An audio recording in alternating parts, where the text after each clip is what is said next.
I'm in my showman era, internet. Happy post-Halloween. I wanted to get this up, on Halloween, but I'm filming this on Halloween and there's no way it's happening. So, without further ado, I watched Terrifier 2, and, wow, the food is a little funny at the Clown Cafe. Nothing here is good for you, so grab yourself a tray, 'cause food's a little funny at the Clown Cafe. Funded through Indiegogo and written, directed, edited by, and FX supervised by Damien Leone, the director and writer and creator of the first Terrifier.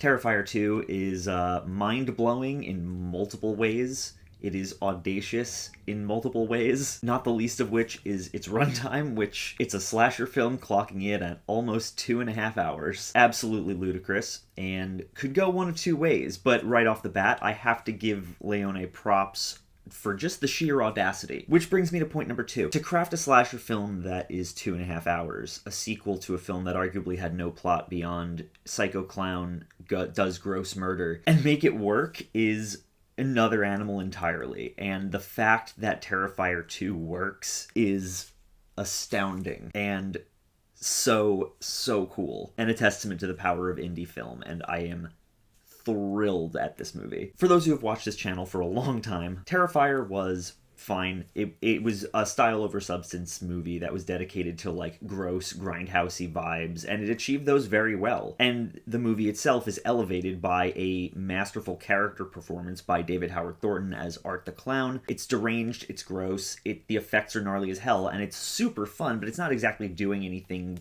groundbreaking or unique. Terrifier 2, on the other hand, shocked the hell out of me because not only does this movie have plot, it has lore, and it has deep lore, which for anyone who knows me, I love that shit. And Leone takes what initially started as a basic exploitation-y slasher film, and with Terrifier 2 has begun the process of turning this simple story into a dark fantasy epic with gore and magic and destiny, and creating this story that births maybe one of my favorite badass final girls in horror film history. I fucking loved this movie. And apparently a lot of other people did too, because this movie was made for $250,000 and was originally planned to be released one weekend in October and do kind of a roadshow thing, and ended up being released in shit ton of theaters nationwide every weekend in October, and then all throughout the month of October, and is currently sitting at $8 million at the box office on a budget of, again, $250,000. This is indie filmmaking success at its finest. I love seeing this. Please welcome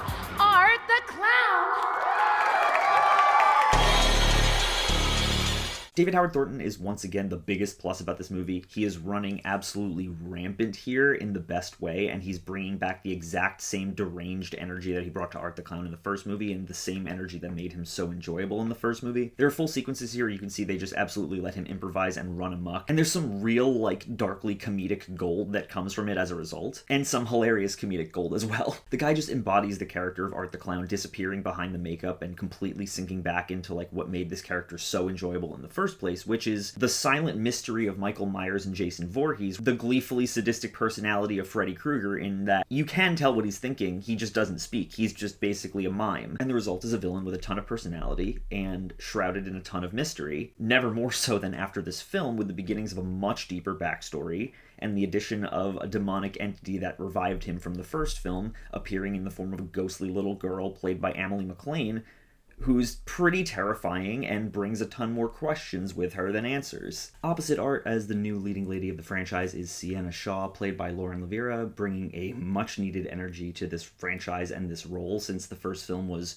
sorely lacking in what I would call developed characters.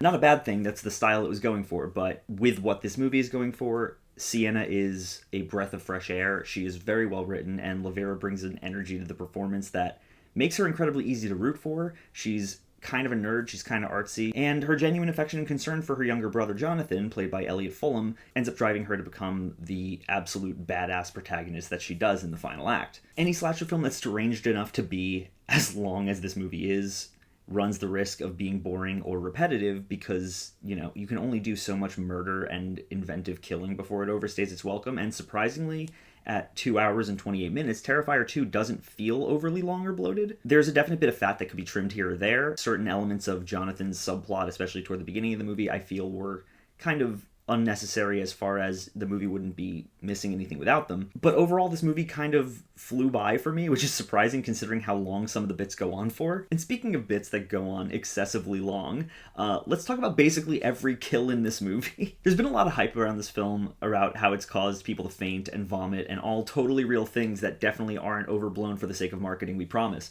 Do I think there might have been one or two instances of people getting like queasy or lightheaded, maybe one person threw up? Yeah, I'm sure, especially given how intense some of the gore gets in this movie. I can see that happening if you're not accustomed to this level of violence. But I don't think any seasoned horror veterans are going to be disturbed by the gore in this movie. And I don't think anyone who has seen like a lot of other disturbing films is going to really be bothered by this. For me, it's more entertaining than it is disturbing. But let's talk about that scene, you know, the kill scene, the one that everyone's talking about. There's a death in this movie that goes on for, I think, probably 3.5 minutes, and it just goes to such absolutely unhinged, insane levels of hyperviolence and, like, such unnecessary mean-spiritedness that it almost feels like they were, A, challenging themselves to put the hacksaw scene in the first film to shame, and B, like, just kind of challenging themselves to go, how deranged can we get with a kill? How far can we go mangling a single human body? What I appreciate about the Terrifier films is that, in spite of how depraved and extreme the violence gets, it manages to hold back from being truly disturbing by taking it so far and so over the top that it circles around to splatstick in a way. There's a line in a kill scene that if you want to keep things, you know, realistic, you don't cross that line.